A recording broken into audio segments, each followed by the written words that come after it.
Presiden Prabowo terima laporan progres digitalisasi pendidikan dari Mendikdasmen Abdul Mukti, Jakarta, tanggal 27 Agustus tahun 2025. Presiden Republik Indonesia Prabowo Subianto menerima laporan dari Menteri Pendidikan Dasar dan Menengah, Mendikdasmen Abdul Mukti mengenai perkembangan program digitalisasi pendidikan. Pertemuan berlangsung di Istana Merdeka, Jakarta, pada Rabu. Dalam keterangannya kepada media, Mendikdasmen Abdul Mukti menyampaikan bahwa program digitalisasi pendidikan saat ini telah berjalan dengan baik.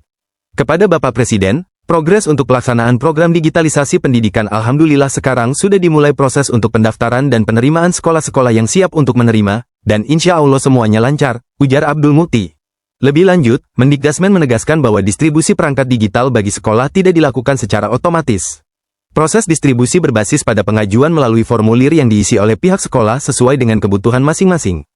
Tadi kami menyampaikan kepada Bapak Presiden progres untuk pelaksanaan program digitalisasi pendidikan yang alhamdulillah sekarang sudah mulai proses untuk pendaftaran dan penerimaan sekolah-sekolah yang siap untuk menerima, dan insya Allah semuanya lancar. Dan saya ingin juga menyampaikan bahwa sekolah-sekolah itu kami data mana yang sudah siap, dan itu kami nanti akan kirimkan sesuai dengan data yang dikirimkan sekolah itu.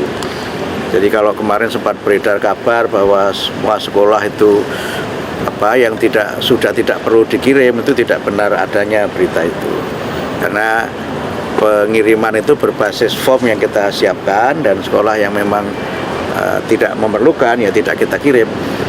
Tapi semuanya berjalan dan sesuai arahan Pak Presiden, insya Allah program ini akan bisa kita laksanakan secara benar, sesuai dengan aturan yang ada dan sesuai dengan arahan Bapak Presiden. Begitu. Jadi berapa total sekolah yang sudah siap, Pak? Yang sekarang kami masih nunggu pengembalian formulir, nanti kami akan update perkembangannya. Dan kami juga sudah menyiapkan materi-materi pembelajarannya, sudah ada lebih dari 2.500 paket pembelajaran yang nanti dipakai untuk sekolah-sekolah yang menggunakan IFP itu. Kemudian juga kami sudah menyiapkan pelatihan untuk gurunya, supaya alat itu dapat digunakan dengan sebaik-baiknya. Gitu ya. Terima kasih. Ada ya. usulan agar tunjangan DPR yang tinggi ini baiknya dialokasikan ke guru. Tanggapannya gimana, Pak? Kami kemarin sudah rapat dengan Komisi 10 DPR, dan kami berterima kasih kepada Komisi 10 yang memberikan dukungan penuh kepada Kementerian Pendidikan Dasar Menengah, terutama untuk yang pertama peningkatan kesejahteraan guru. Jadi kami kan mulai tahun ini mengalokasikan anggaran untuk guru honorer yang kemarin sudah kita berikan 300.000 itu kita usulkan untuk ditambah menjadi 500.000 per guru per bulan.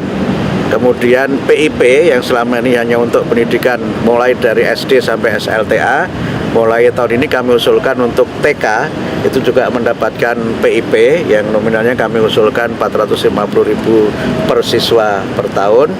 Nah, nanti untuk jumlah penerimanya berapa kami akan sesuaikan dengan alokasi yang nanti dibicarakan lagi antara kami dengan Komisi 10 dan juga dengan DPR, termasuk nanti juga dengan Kementerian Keuangan. Implementasinya berarti baru di 2026, Pak, menggunakan era presiden? Yang tambahan dari 300 menjadi 500 tahun depan kalau disetujui. Yang sekarang yang 300 kan sudah. Kemarin yang 7 bulan kan yang 300 sudah kita bagikan kepada guru honorer, yang semua dibagikan sekaligus sehingga mereka menerima 2,1 juta untuk 7 bulan. Dan juga untuk tahun depan ya mudah-mudahan itu bisa disetujui DPR usulan penambahan dari 300.000 menjadi 500.000, dan nanti jumlah penerimanya akan kami data lagi, karena kan sebagian guru honorer juga ada yang nanti diangkat menjadi ASN, ada yang menjadi P3K dan sebagainya, sehingga nanti kami update lagi setelah ada progres yang berikutnya. Prof, gitu ya. Prof, kemarin kan di demonstrasi di DPR nih 196-nya ditangkap polisi juga dinyatakan sebagai anak-anak ya, Prof. Ini ada himbauan nggak sih, Prof, kepada sekolah-sekolah terkait itu? Iya, yang pertama kami menghimbau kepada para siswa di seluruh Indonesia untuk tidak terprovokasi oleh berita-berita yang tidak dapat dipertanggungjawabkan kebenarannya. Kemudian yang kedua, kami menghimbau kepada para guru, para kepala sekolah untuk memberikan perhatian dan pengawasan kepada murid-muridnya untuk mereka tidak terlibat dalam kegiatan-kegiatan yang tidak sesuai dengan apa yang menjadi tugas mereka sebagai para pelajar.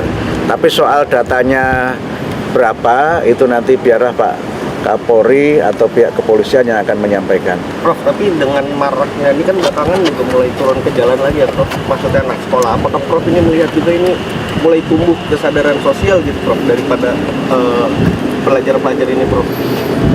Kami akan terus mendalami ya berbagai hal itu dan akan berusaha untuk bagaimana agar para guru, para kepala sekolah ini memberikan perhatian kepada murid-muridnya untuk lebih fokus pada kegiatan belajar, dan soal tadi motifnya apa dan sebagainya nanti biarlah aparatur keamanan yang menjelaskan. Berarti Itu ya. diimbau sebaiknya tidak turun ke jalan ya Prof? Ya kalau namanya pelajar itu ya belajar lah gitu, belajar di kelas, belajar yang bermanfaat untuk masa depan mereka.